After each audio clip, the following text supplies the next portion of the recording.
The Black Widow pulled the drowning Comanche warrior from the churning waters of the Brazos River as lightning split the Texas sky above them. Thunder rolled across the prairie like cannon fire. Rain hammered the earth with relentless fury. Temperance Blackthorn had heard the horse's terrified scream through the storm. She grabbed her rope from the cabin porch and ran toward the sound. The river had swollen beyond its banks. Muddy water claimed trees and boulders that had stood firm for decades. A man's head bobbed in the current 50 yards downstream. His long black hair whipped across his face. The water dragged him toward the rapids where the rocks waited like broken teeth. Tempe tied the rope around her waist and secured it to an oak. The knot held. She waded into the freezing torrent. Her boots slipped on the muddy bottom. The current seized her legs and tried to pull her down.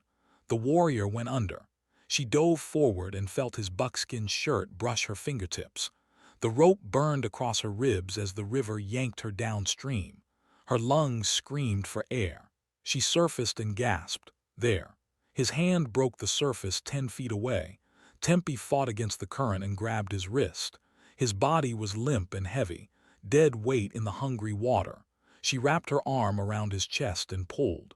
The rope went taut. Her knots held against the storm's rage. Hand over hand, she hauled them both toward shore.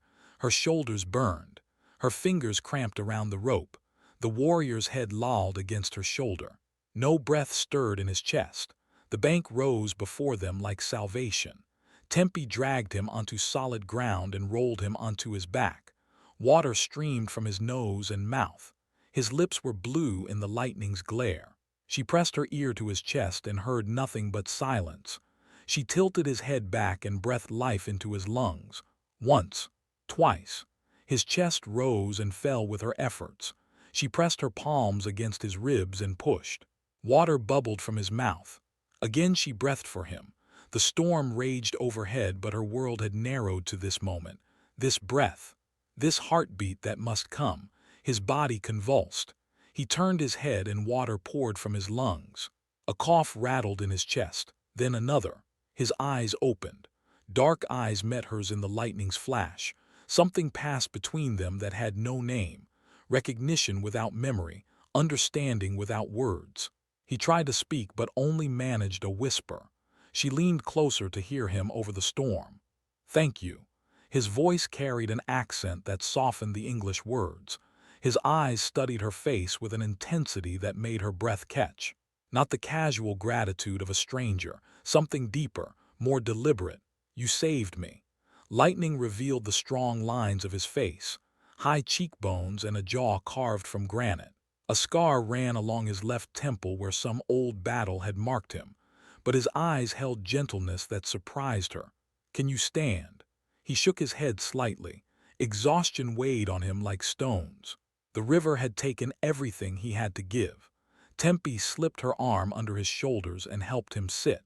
His buckskin shirt clung to his chest. Muscles corded his arms from years of handling horses and drawing bows. But now he trembled like a newborn colt. "My cabin is close." She helped him to his feet. He swayed against her and she steadied him. Together they stumbled through the rain toward the yellow glow of her windows. Each step was a victory against the storm that had tried to claim them both. Inside her cabin, the fire crackled in the stone hearth. She settled him in the chair closest to the flames and wrapped a blanket around his shoulders. His skin was cold as Winter Creek water. Tempe fetched herbs from her kitchen stores. Willow bark for pain, ginger root for the chill in his bones. She brewed them into tea that steamed in the firelight. He accepted the cup with hands that barely shook now. The warmth was returning to him slowly. Color crept back into his lips.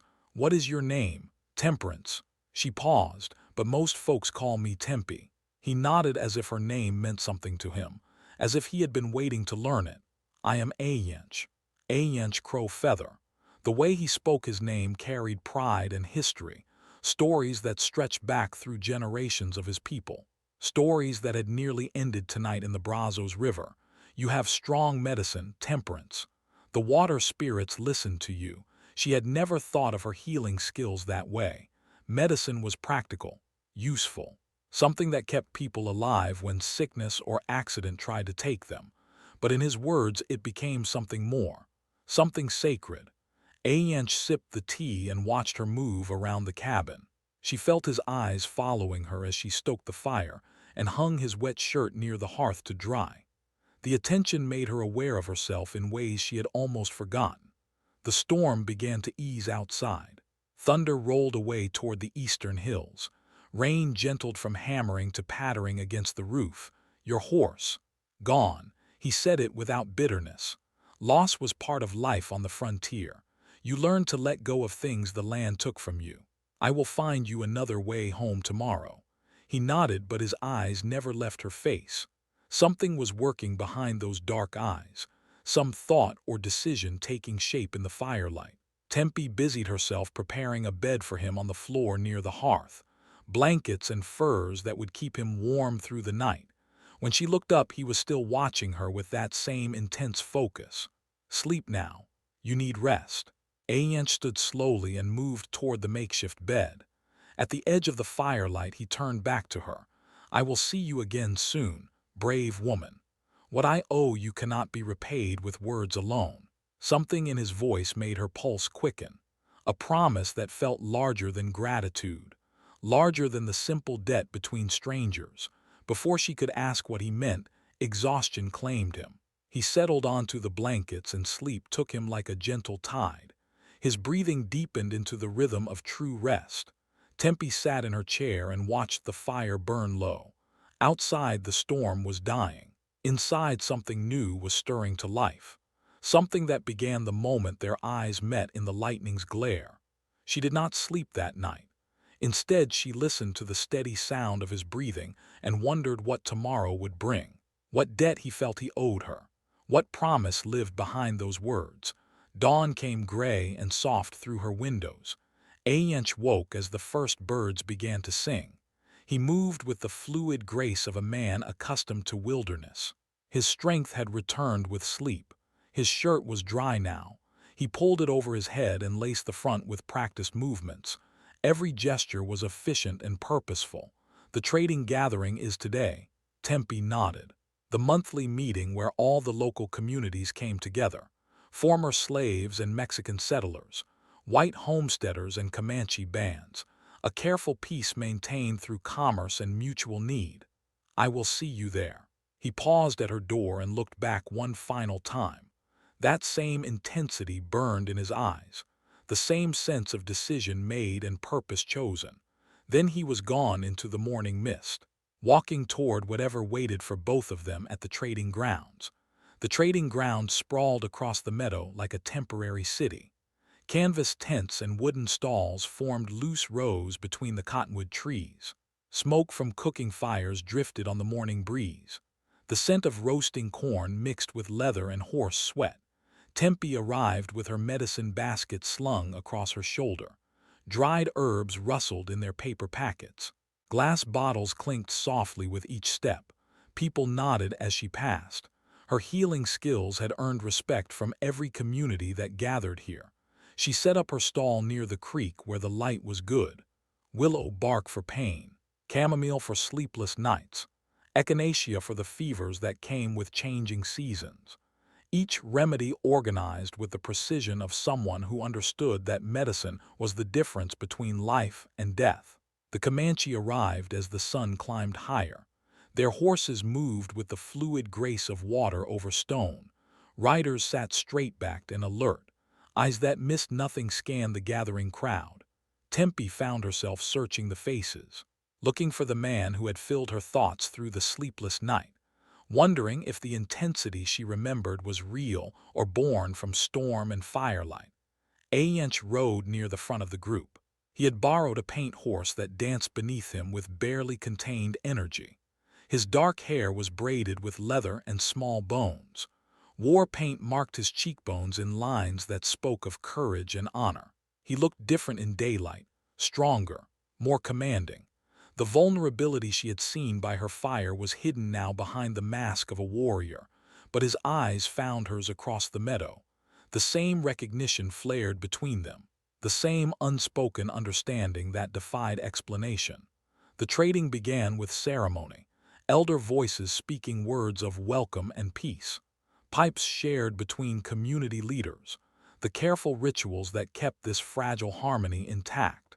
Tempe sold her medicines to those who needed them, a Mexican woman seeking relief for her husband's aching joints, a white settler whose child struggled with nightmares, a Comanche mother whose baby fought a fever. Healing knew no boundaries. Pain was pain regardless of the color of skin that covered it. Marshal Cornelius Wade worked the crowd with the lazy confidence of a predator. His badge caught sunlight and threw it back in sharp flashes. His hand rested on his gun belt with practiced ease, a reminder of the authority he claimed to represent. Wade had been pressing his suit with increasing boldness. Flowers left on her cabin steps, offers to escort her to church services. The kind of attention that felt more like ownership than courtship. Tempe avoided his gaze and focused on her customers, but she felt him watching her, waiting for his moment to approach. The morning wore on. Business was good. Her medicine stocks dwindled as people found what they needed for the weeks ahead. The sun climbed toward its zenith, and shadows shortened to pools beneath the trees. Then the Comanche elders gathered near the central fire. Their voices carried the weight of formal announcement. The crowd quieted and turned to listen. Ayench stepped forward from the circle of warriors. He had stripped off his shirt and painted his chest with symbols that spoke of gratitude and intention. Red earth and white clay marked him as a man making sacred proclamation. His voice carried across the sudden silence. Yesterday, the angry waters tried to claim my life. The river spirits sang death songs in my ears. I was ready to walk the star trail to join my ancestors. He paused and let his words settle into the stillness. But someone commanded those waters to release me. Someone with medicine stronger than the storm. Someone brave enough to risk her own life for a stranger. Tempe felt the weight of every gaze turning toward her. Heat rose in her cheeks, but she could not look away from Ayench. His eyes held hers like an anchor in rushing water. I have seen this woman's courage. I have felt her healing touch. I have been blessed by her generosity. The formal words carried power beyond their simple meaning. This was not casual conversation, but declaration made before witnesses. Sacred and binding. By the customs of my people, I claim the right to court this brave woman, she who commands the waters, she who holds life and death in her gentle hands. Ayench raised his arm and pointed directly at Tempe. Every eye in the gathering followed his gesture. The silence stretched tight between them. I would make Temperance Blackthorn my wife. The words hit the crowd like stones thrown into still water. Ripples of shock and disbelief spread outward. Voices rose in sharp whispers. Heads turned as neighbors sought each other's faces for confirmation of what they had heard. Tempe stood frozen in the sudden storm of attention. Her heart hammered against her ribs. The medicine basket slipped from numb fingers and scattered herbs across the ground at her feet. This was not possible. Not in this place. Not in this time when the lines between communities were drawn in blood and suspicion. Marshal Wade's face darkened like thunderclouds building on the horizon. His hand tightened on his gun belt. The lazy confidence was gone. In its place burned something dangerous and possessive. Preacher Solomon Cross stepped forward from the group of former slaves. His weathered face carried worry lines that had not been there at sunrise. The spiritual leader of Tempe's community understood the danger better than most. Brother Ayench, your words honor our sister Temperance, but such matters require careful consideration, prayer and consultation with wise counsel. His diplomatically chosen words tried to build a bridge over the chasm that had suddenly opened, to give both sides room to step back from this precipice. But Ayench showed no inclination to retreat. He had made his choice and spoken it before witnesses. In his world, such declarations could not be taken back. I do not speak from impulse, respected elder.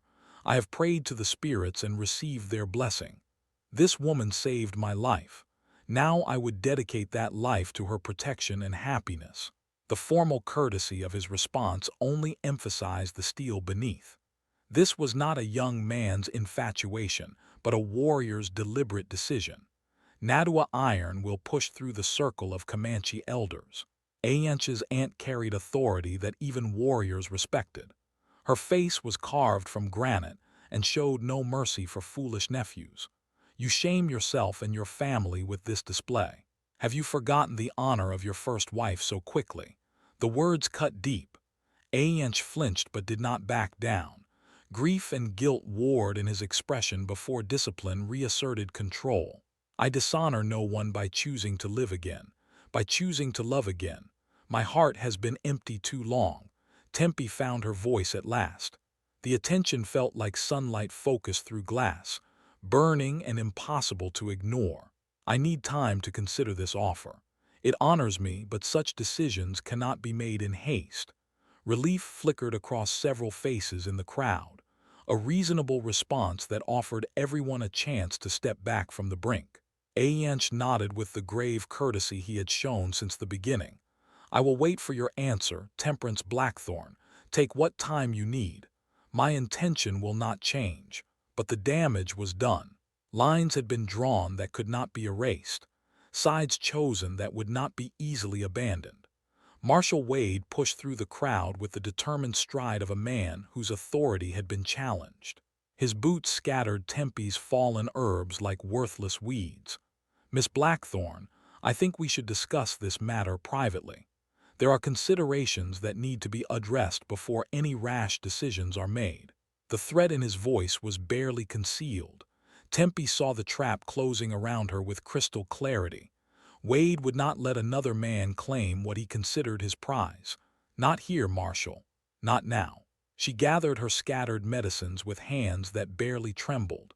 Dignity was armor against the stares and whispers that followed her movements. The crowd began to disperse slowly. The easy commerce of the morning was forgotten. People huddled in small groups and spoke in voices too low to carry.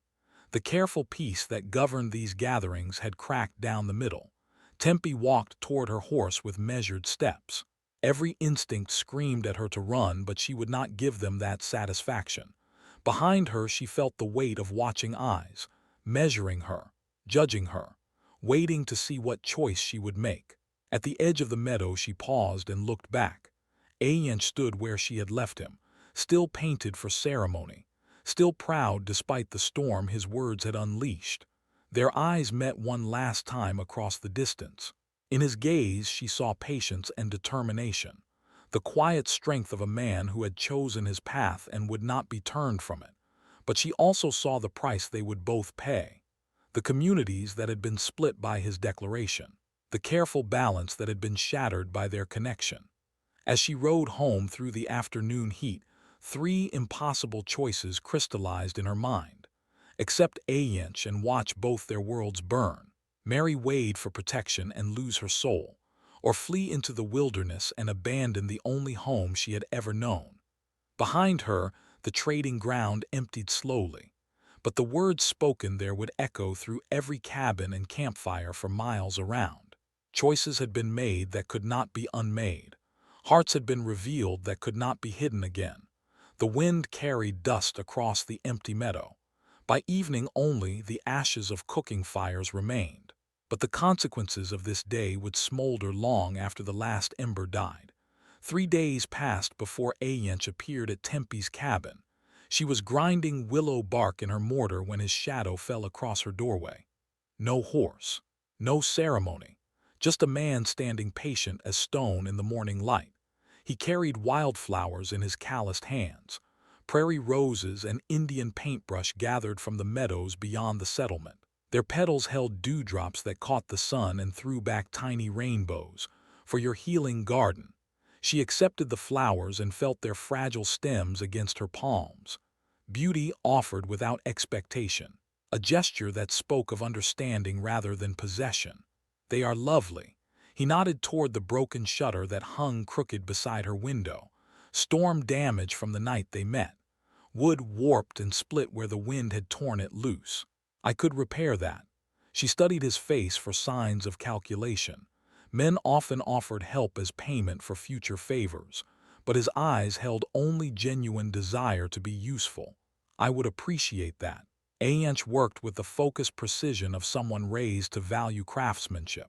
His hands shaped wood with respectful attention, each cut deliberate, each joint fitted with care that bordered on reverence. Tempe watched him while she prepared her medicines, the fluid economy of his movements, the way he tested each board for weakness before trusting it with weight. Building things to last was a form of prayer among his people. The morning wore on in comfortable silence. Work shared without need for constant conversation. Two people finding rhythm in the simple tasks that kept life moving forward. When the shutter hung straight and true, Ayench stepped back to examine his work. Satisfaction creased the corners of his eyes. Problems solved. Order restored from chaos. Thank you. The words carried more weight than simple gratitude. They were acknowledgement of care freely given, recognition of the kind of man who fixed broken things without being asked. Tempe brought him water from her well, cold and sweet as spring rain. He drank deeply and wiped his mouth with the back of his hand. You live alone here. It was observation rather than question. No judgment colored his voice, only curiosity about her choices. I prefer it. Freedom has its own value. He understood that immediately. Freedom was the thing his people had fought and died to preserve. The right to choose your own path without interference from those who claim to know better. Your first husband. The words hung between them loaded with careful diplomacy. He was asking without demanding, offering her the choice of how much truth to share, is dead. She offered no details, no explanations or justifications. The simple fact spoken plainly and left to stand on its own weight. Ayench accepted this boundary with the same respect he had shown her tools. Some things were too fragile to handle carelessly. Mine also. Two words that opened his own wound to match hers. The loss that had carved hollow spaces in both their hearts, places that echoed with absence and might never be filled again. How long? 3 years. Cavalry raid while I was hunting. She died protecting our children who had already been taken by fever. The stark recitation held more pain than any amount of weeping. Loss piled upon loss until survival itself became an act of defiance. I am sorry. The words were too small for the grief they tried to hold, but they were offered with genuine sorrow for pain she had not caused but was willing to share. They sat in the shade of her porch and watched clouds build on the horizon. Whether moving in from the west, rain or wind or both, the sky promised change. People are talking. Tempe spoke without looking at him. The weight of community judgment pressed down on both their shoulders. Let them talk. Words cannot change what is true. His certainty was a rock in shifting sand, something solid to cling to when everything else felt unstable. Marshal Wade came yesterday. He says there could be trouble. Ayench's jaw tightened, but his voice remained level. Wade makes his own trouble, then blames others when it finds him. The contempt was carefully controlled. A warrior's discipline applied to a man who deserved neither respect nor fear. He wants to marry me. For protection, he says. Protection from what? The question carried weight beyond its simple words. Protection implied threat. Threat required an enemy, and enemies were often chosen rather than discovered. From consequences. From his version of justice. Ayench was quiet for a long moment. His dark eyes studied the distant storm clouds as if reading messages written in their shifting patterns. Fear is a cage, temperance. It keeps you safe by keeping you small. The truth of it hit her chest with physical force. Fear had guided too many of her choices. Fear of discovery, fear of rejection, fear of hoping for more than survival. What about your people? Your aunt was not pleased. Nadua Iron will seize only the past. She cannot imagine a future different from what has always been. But you can. I must. The old ways are dying whether we acknowledge it or not. We can choose how they die, with honor or with bitterness. His words carried the weight of someone who had wrestled with impossible choices. Progress that felt like betrayal. Survival that required transformation. The first fat raindrops splattered in the dust at their feet. The storm was moving in faster than expected. Wind picked up and scattered leaves across the yard. I should go. but he made no move to leave. The approaching weather had become an excuse to stay longer, to sit in her presence without the weight of community watching. Stay until it passes. She offered shelter as naturally as breathing, the same impulse that had driven her into the flooded river. Some people were worth saving regardless of cost. They moved inside as the rain began in earnest. Thunder rolled across the prairie and lightning split the darkening sky. The storm that brought them together was blessing them with another chance to simply be. Ayench examined her medicine shelves with respectful curiosity. Glass jars filled with dried herbs, roots and berries sorted by healing properties. The accumulated knowledge of someone who understood that nature held answers for those wise enough to listen. My grandmother was a medicine woman. She would have liked you. The comparison honored both women, past wisdom recognizing present skill. Traditions carried forward in careful hands. I would have liked her. They shared tea while rain hammered the roof above them. Storm sounds that wrapped around them like privacy. The world reduced to this small space and the warmth they created together. Tell me about your vision, the one that brought you to the river that night. Ayench set down his cup and stared into the fire. Memory played across his features like shadows cast by flames. I dreamed of drowning, of water filling my lungs while someone called my name. But the voice was not one I recognized.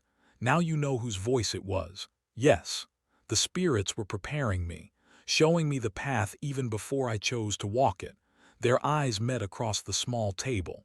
Lightning flickered outside the windows, but the real illumination came from understanding shared between two people who had found each other against impossible odds. The storm passed as suddenly as it had arrived. Sunlight broke through dispersing clouds and painted rainbows in the settling dust. The world looked washed clean and full of new possibilities. Ayench rose to leave. At the door he paused and looked back. I know the risk you would take by accepting me. I will not ask you to bear it alone. What does that mean? It means I am willing to face whatever comes, together. The promise hung between them solid as stone, not just love but partnership, not just desire but commitment to weather whatever storms their choice might bring. After he left, Tempe sat in her empty cabin and listened to water dripping from the eaves. The flowers he had brought stood bright in their jar, beauty that would fade but had been freely given. Outside, the world steamed in the afternoon heat, but inside her heart, something was shifting. Fear loosening its grip just enough to let hope take root. That evening, Marshal Wade appeared as the sun touched the western hills. His badge was polished bright and his gun belt was freshly oiled. Official business conducted in the shadows between day and night. Miss Blackthorne, I trust you have had time to consider your situation. His words carried the weight of ultimatum dressed as courtesy. Time was running short for the choice he pretended to offer. I am still thinking. Well, think faster. Patience has its limits, and some mistakes cannot be undone once made. The threat was plain now. Consequences spelled out in language even a fool could understand. Submit or face whatever justice he chose to deliver. Wade tipped his hat with mocking courtesy and rode into the gathering darkness. Behind him, he left the scent of violence and the promise of worse to come. Tempe barred her door and checked her windows, but she knew that locks and shutters could not keep out the kind of danger Wade represented. Some threats came from within the very system meant to provide protection. She touched the flowers Ayench had brought and felt their petals soft beneath her fingers. Beauty was fragile, but it was also fierce. It bloomed in the harshest places and refused to surrender without a fight. Tomorrow would bring new choices, new consequences, new storms to weather, but tonight she was not afraid. The meeting hall buzzed with nervous energy. Voices carried the sharp edge of fear disguised as concern. Oil lamps cast dancing shadows on worried faces. Outside, autumn wind rattled the windows and promised harder weather ahead. Tempe arrived to find every seat taken. People she had healed, neighbors who had shared meals at her table. Faces that had once welcomed her now turned away when her eyes sought theirs. Marshal Wade stood at the front like a preacher preparing to deliver judgment. His badge caught lamplight and threw it back in cold flashes. Authority made visible through polished metal and the weight of the law. Recent events have brought troubling reports to my attention. Cattle missing from the Morrison Ranch. Fences cut on the Hendricks property. Supplies stolen from the trading post. Murmurs rippled through the crowd. Fear given voice and multiplied. Wade let the tension build before continuing. These incidents coincide with increased contact between our community and certain outside influences. His eyes found Tempe in the back of the room. The accusation was unspoken but clear to everyone present. Now I understand that some among us have formed personal attachments that cloud their judgment, but we cannot let sentiment blind us to harsh realities. Preacher Solomon Cross rose from his seat near the front. His weathered hands gripped the back of the chair before him. Age and worry carved deep lines in his face. Marshal Wade, you speak in riddles when plain talk serves better. If you have accusations to make them clearly. Very well, preacher. It has come to my attention that Miss Blackthorne here has been entertaining visits from Comanche warriors. Meetings that take place away from public view. Conversations conducted in private where no witness can verify their content. The words hit the room with physical force. Heads turned toward Tempe like iron filings drawn to a magnet. She felt the weight of their stares but kept her spine straight and her eyes forward.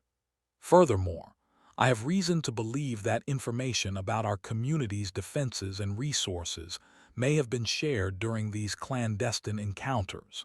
The lie was beautifully constructed, truth mixed with suggestion until fact and fiction became impossible to separate. Wade was a master of his craft. That is a serious accusation, Marshal. What evidence supports such claims? Solomon's voice carried the authority of spiritual leadership. He would not let these charges stand without proof. Evidence is what I am gathering, preacher, but patterns speak loudly to those willing to listen. Missing cattle, cut fences, and a woman who suddenly finds herself the object of savage attention. Tempe stood slowly, every eye in the room fixed on her movement. The silence stretched tight as bowstring between them. I have never betrayed this community's trust. My healing work speaks for itself. Judge me by my actions, not by Marshal Wade's suspicions. Her voice carried across the hushed room clear and strong. No tremor of guilt or fear. Truth spoken plainly and left to stand on its own merit. Wade's smile held no warmth. A predator sensing weakness in cornered prey. Actions indeed, Miss Blackthorne. Which brings me to another matter. One that bears directly on your fitness to remain among decent folk. He reached into his coat and withdrew a folded paper, official correspondence that bore the weight of distant authority.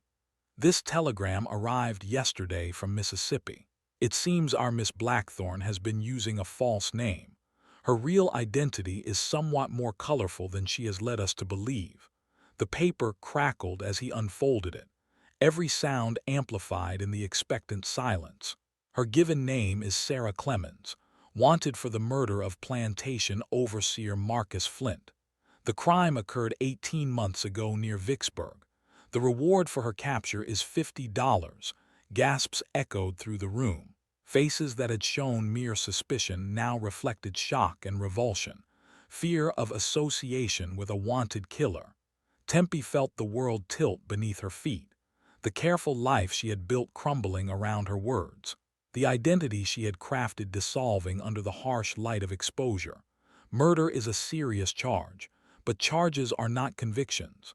What proof exists beyond wanted posters and accusations?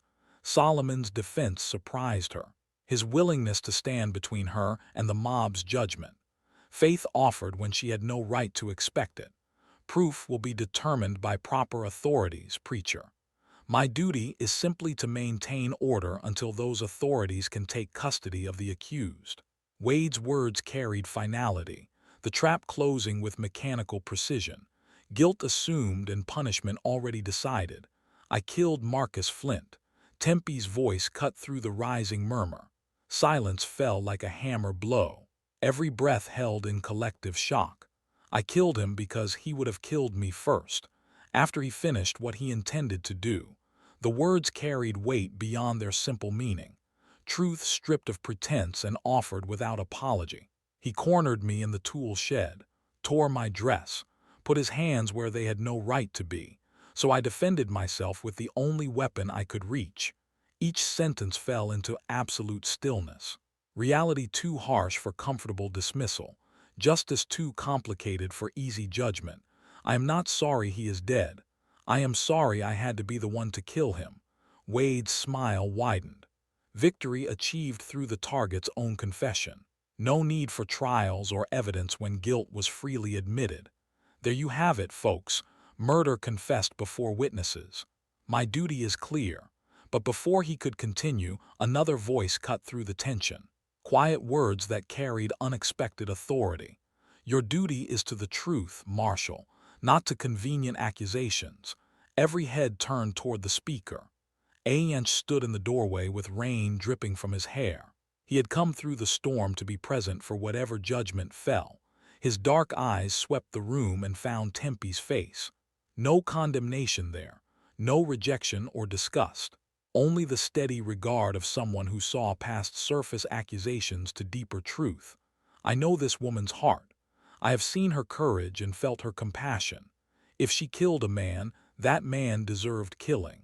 The simple declaration sent new ripples through the crowd. Support offered from an unexpected source. Alliance proclaimed despite the cost. Wade's face darkened with frustrated rage. His carefully constructed trap was not closing as planned. Your opinion carries no weight here, Savage. This is a matter for civilized law to decide. The insult hung in the air like poison gas. Hatred made manifest through carefully chosen words. Wade's mask slipping to reveal the ugliness beneath. Tempe stepped forward before Ayench could respond. Her voice carried new strength. Truth had set something free inside her chest. Civilized law, like the law that made me property to be bought and sold. Like the law that gave Marcus Flint the right to do whatever he pleased with that property. Her words hit home with devastating accuracy. The moral high ground shifting beneath Wade's feet as uncomfortable truths emerged. I chose freedom over slavery, life over death. If that makes me a criminal, so be it. Murmurs began again, whispered conversations as neighbors reconsidered their judgments. The story was more complex than wanted posters suggested. Enough talk. Miss Blackthorne, you will come with me now. Justice will be served according to proper procedures. Wade's hand moved to his gun belt, official authority backed by the threat of violence. The moment balanced on a knife's edge between law and chaos. She will marry me for protection, if she chooses. The words rang out clear and final, Ayench stepping fully into the light and claiming his place beside her. Partnership offered in the face of overwhelming opposition. Marriage to a wanted fugitive carries its own consequences. Wade's voice carried warning wrapped in false concern. The trap expanding to include both potential victims. All marriage carries consequences. We are prepared to face them together. Tempe looked at Ayench's face in the lamplight, saw determination carved in granite, loyalty that would not bend under pressure or threat. I need time to consider. The same words she had spoken at the trading ground, but now they carried different weight. The luxury of careful decision stolen by circumstance and exposure. You have until sunrise, Miss Blackthorne. Then I will be forced to act according to my sworn duty. Wade gathered his papers and strode toward the door. Victory postponed but not abandoned. Time enough to savor the trap's inevitable conclusion. The crowd began to disperse slowly, neighbors avoiding eye contact as they filed past her toward the door. The woman they had known was gone. In her place stood a stranger with blood on her hands, but not everyone turned away. Solomon clasped her shoulder with gentle strength. Freedom is not a crime, daughter, no matter what the law books say. His words were absolution offered without conditions. Grace extended to the undeserving. Others followed his lead. Mary Hendricks pressed a cloth bundle into her hands, food for whatever journey lay ahead. Tom Morrison nodded with grudging respect, recognition of courage even when he could not approve its expression. When the hall emptied, only Tempe and Ayench remained. The oil lamps burned lower and shadows lengthened between them. You do not have to do this. My troubles should not become yours. He moved closer until she could see the gold flecks in his dark eyes, until she could feel the warmth radiating from his skin. Your troubles became mine the moment I chose to love you. Love. The word spoken plainly without poetry or pretense. Simple truth offered like water to someone dying of thirst. Wade will not give up easily. He wants this land and he wants me gone. Marriage will not stop his scheming. Then we face his schemes together. Two people are stronger than one. Two hearts harder to break. Outside, the storm intensified. Rain lashed the windows and wind howled through the eaves, whether that matched the turmoil in her chest. Sunrise is not far away. Then we have time enough for truth. Tell me everything, Temperance. Let there be no secrets between us. She looked into his face and saw only acceptance, room enough for all her flaws and failures, love large enough to hold her darkest truths. So she began to speak. Words that had been locked away for 18 months finally finding voice. The story of Sarah Clemens, who died in a Mississippi tool shed so that Temperance Blackthorn could be born.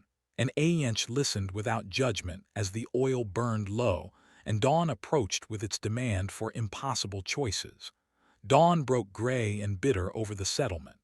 Frost painted the windows silver and turned breath to visible ghosts. Winter was coming early this year, the land preparing for a season of hardship and survival. Tempe stood at her cabin window and watched Marshal Wade approach with his assembled patrol. 6 men on horseback, guns prominent on their hips, authority made manifest through numbers and the promise of violence. Behind them rode preacher Solomon Cross and several members of her community. Their faces carried the weight of impossible choices. Supporting her meant defying the law. Abandoning her meant abandoning their principles. From the east came another group. Ayench rode at their head with his Aunt Nadua Iron Will beside him. Comanche warriors in full regalia, war paint and eagle feathers.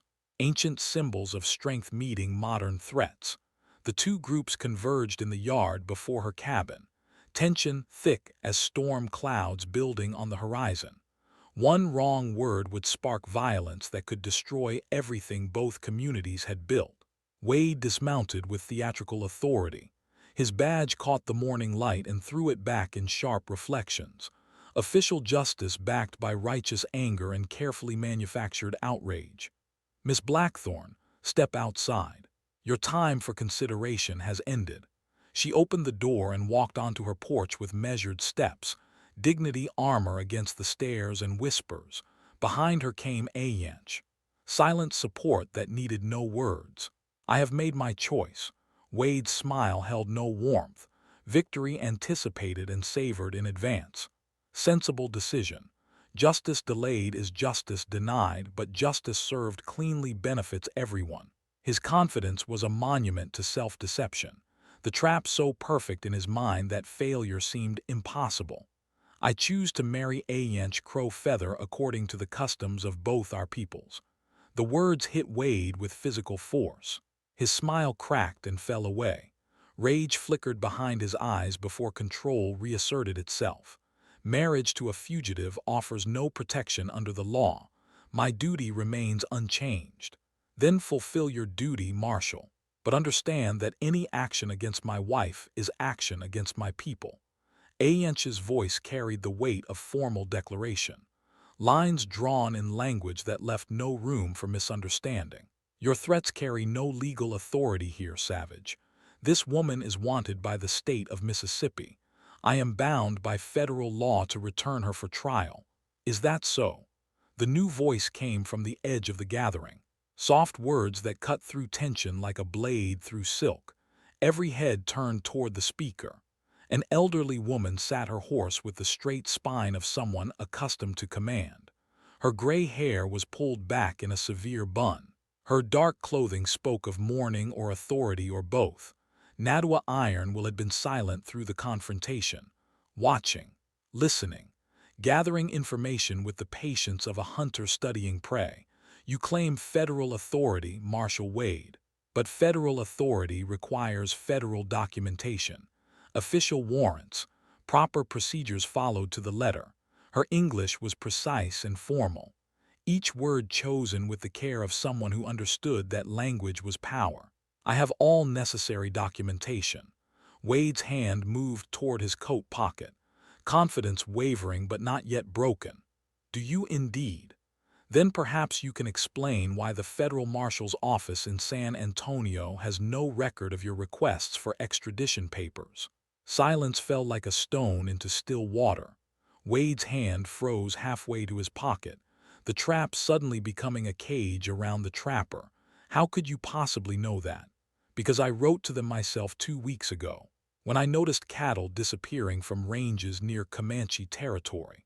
When I realized someone was trying to blame my people for their own crimes. The accusation hung in the air like smoke from a grass fire, truth spreading outward and consuming carefully constructed lies.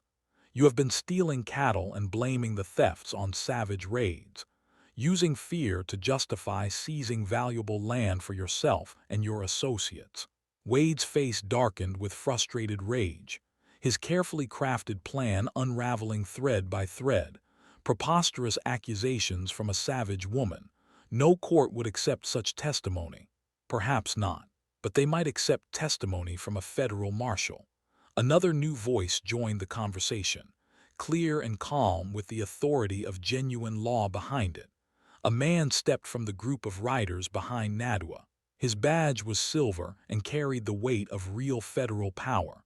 Marshal Davis, United States Marshal's Office. I have been investigating reports of corruption and cattle theft in this territory for the past month. Wade's world collapsed in the space between heartbeats. Real authority facing false. True law confronting manufactured justice. During that investigation, I discovered some interesting facts about your operation, Wade. Bills of sale for cattle that disappeared from other men's ranges. Land deeds filed under false names. A pattern of theft disguised as law enforcement. The patrol members began looking at each other with dawning understanding. They had been used as instruments of crime while believing they served justice. Furthermore, I found no record of any request for extradition papers regarding Sarah Clemens or any other fugitive. Your authority to arrest this woman never existed. Wade's hand dropped toward his gun, desperation making him dangerous as a cornered wolf. But Ayench was faster. His own weapon appeared with fluid grace. I would not recommend that course of action. The moment balanced on a knife's edge. Violence one heartbeat away from consuming everything in its path. Instead, Wade's shoulders sagged in defeat. The fight went out of him all at once. A man watching his kingdom crumble to dust. Federal Marshal Davis stepped forward with iron shackles gleaming in the morning light. Cornelius Wade, you are under arrest for cattle theft, fraud, and abuse of authority. You have the right to remain silent. The shackles clicked shut around Wade's wrists. Justice served at last to the man who had perverted it for personal gain. As Wade was led away, the tension began to drain from the gathered crowd. Crisis averted through truth revealed at the crucial moment. Tempe felt Ayench's hand slip into hers, warm fingers interlacing with her own. Partnership made tangible through simple touch. The immediate danger was past, but questions remained hanging in the morning air. Trust broken would need rebuilding. Communities divided would require healing. Preacher Solomon Cross approached with careful steps. His weathered face carried the weight of apology and hope in equal measure. Sister Temperance, we owe you more than words can express. Justice delayed but not denied. Your faith in me when others wavered means more than any apology. Her response carried no bitterness, understanding that fear made people do things they would later regret. Forgiveness offered because holding grudges poisoned the forgiver more than the forgiven. Nadwa Iron will dismounted and walked toward them with measured steps. The formidable woman who had orchestrated Wade's downfall now showed different aspect. Respect earned through courage under fire. You saved my nephew's life. Now you have both saved our communities from a war built on lies. She paused before Tempe and studied her with dark eyes that missed nothing. I was wrong to oppose this union. Strength recognizes strength regardless of the skin that contains it. The admission carried the weight of formal apology. Pride swallowed in service of greater truth. Your nephew is a good man. I am honored by his choice, and he is honored by your acceptance. The ritual of acknowledgement complete. Barriers lowered and bridges built through mutual recognition of worth. Federal Marshal Davis approached with documents in his weathered hands, official papers that would reshape their world. Miss Blackthorne, or Miss Clemens if you prefer, the state of Mississippi has agreed to drop all charges in exchange for your testimony regarding Marcus Flint's criminal activities. It seems other women have come forward with similar accusations. Freedom offered without conditions. The past finally released its hold on her future. I prefer Temperance Blackthorne. That is who I chose to become. Then Temperance Blackthorne you shall remain. The slate is clean. The words carried more weight than any judge's verdict. Official absolution for crimes that were never truly crimes at all. As the federal marshal prepared to depart with his prisoner, the two communities began the careful work of rebuilding trust. Conversations started tentatively. Hands extended in friendship across cultural divides. Tempe and Ayanch stood together in the center of it all. The storm that brought them together had passed. In its wake came the possibility of something better, something built on truth rather than fear. The sun climbed higher and burned away the morning frost, warmth returning to the land and to the hearts of people who had learned that courage was contagious. That one person's willingness to stand for truth could inspire others to do the same. Plans began forming for the wedding that would unite not just two hearts but two worlds. A ceremony that would celebrate the possibility of building something new from the broken pieces of what came before. But first, there was work to do, communities to heal, trust to rebuild, the careful labor of turning enemies into neighbors and strangers into family. Together they would do that work. Two people who had found each other in a storm and chosen to weather whatever tempests lay ahead as one. The morning sun painted everything in shades of gold and promise. A new day beginning with hope instead of fear. Love triumphing over hatred through the simple act of choosing to believe in something better. The wedding took place at the confluence of two streams, where waters met and mingled without losing their individual strength. Sacred ground chosen by mutual agreement. A place where boundaries meant nothing and unity meant everything. Tempe wore her mother's wedding dress, white cotton aged to ivory by years and careful keeping. The fabric carried memories of other promises, other hopes woven into thread and lace. Ayanch had painted his face with symbols of protection and new beginnings, red earth and white clay marking him as a man entering sacred covenant. Both communities gathered on opposite banks of the smaller stream. African-American families on the south side, Comanche bands on the north, the water between them reflecting sky and clouds, a mirror showing not division but doubled beauty. Preacher Solomon Cross stood knee-deep in the flowing water, his weathered Bible held high against his chest. Beside him waited Nadua Iron Will with sage burning in a clay bowl, smoke rising toward heaven in spirals that carried prayers upward. Two traditions, two faiths, one ceremony binding hearts across every artificial boundary.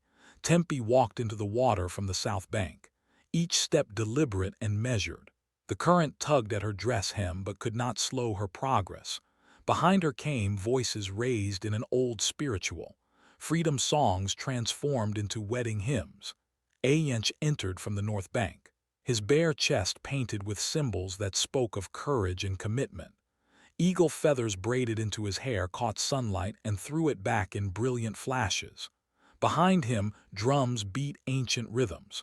Heartbeats made audible. They met in the center where the waters joined, where separate streams became one river flowing toward distant seas. Their hands found each other without hesitation. Solomon's voice carried across the water clear and strong. Dearly beloved, we gather where God's creation shows us his design. waters that flow separately but join in common purpose, lives that began apart but choose to become one. The words floated over both communities, binding not just bride and groom but all who witnessed this moment. Proof that love could build bridges where hatred had dug chasms. Nadua spoke in her native tongue, words that honored ancestors and blessed descendants yet unborn. The sage smoke wrapped around the couple and carried their vows to spirits watching from the other side. The ceremony was brief but profound, promises spoken, rings exchanged, lives joined in the sight of God and man. When Solomon pronounced them husband and wife, both banks erupted in celebration. But the real transformation came in the feast that followed. Tables appeared on both sides of the stream, food prepared by hands from every community, cornbread and venison, wild rice and honey cakes, flavors blending across cultural lines, sustenance shared without reservation. Children were the first to cross the water, curiosity stronger than any learned prejudice. They splashed through the shallow current and discovered that games translated across language barriers. Laughter needed no interpretation. Adults followed more slowly, tentative conversations that grew bolder with each successful exchange. Shared stories of hardship and survival, common ground discovered beneath surface differences. Mary Hendricks taught Comanche women her technique for preserving fruit. They showed her how to tan hides until they felt soft as silk. Knowledge flowing both directions, wisdom enhanced through sharing. Tom Morrison compared horse breeding methods with Comanche trainers, found they had more similarities than differences. Pride in fine animals transcending tribal loyalties. As evening approached, the celebration evolved into something unprecedented. Dancing that combined African rhythms with native steps, songs that blended English words with Comanche melodies, culture creating itself in real time through joyful fusion. Tempe and Ayench sat together on a blanket spread beside the water, watching their two worlds become one world. The impossible made manifest through the simple act of choosing love over fear. A month later, they opened their trading post at the confluence.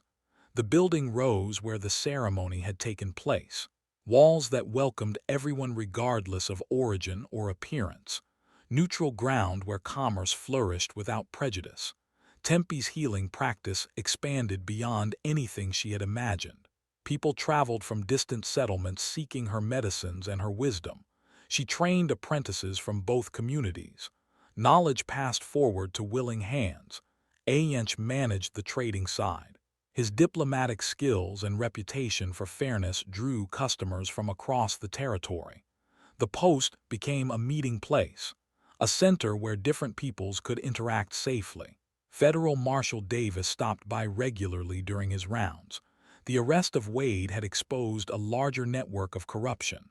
Justice was slow but persistent, truth eventually finding its way to light. Letters arrived from Mississippi. Other women had found the courage to speak against Marcus Flint's associates. A system of abuse was crumbling under the weight of accumulated testimony. Tempe's survival had given others permission to survive as well. Winter came early and stayed late, but the cold could not touch the warmth growing between the communities. Shared hardships created shared strength, neighbors helping neighbors regardless of the color of their skin. Spring brought new challenges and new opportunities. Travelers spoke of railroads coming, towns growing, the frontier changing in ways that would test every relationship they had built. But Tempe and Ayench faced the future without fear. Two people who had learned that storms could be weathered, that broken things could be repaired, that love was stronger than any force arrayed against it. On warm evenings, they would walk to the place where the streams joined, where their ceremony had taken place, where water flowed together toward distant horizons. The current sang its ancient song of persistence and hope. Sometimes they would see children playing in the shallows. Brown faces and pale ones mingled without thought, the future taking shape in small hands and laughing voices. Proof that change was not only possible but inevitable. Tempe had discarded the name Sarah Clemens completely. That frightened girl who had killed in desperation was gone. In her place stood a woman who had chosen her own identity, her own destiny, her own definition of freedom.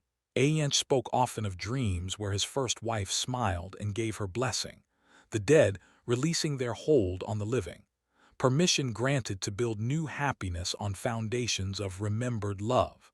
Their own children would come in time, sons and daughters who would know both worlds as home, who would speak multiple languages and honor multiple traditions, living bridges between present and future.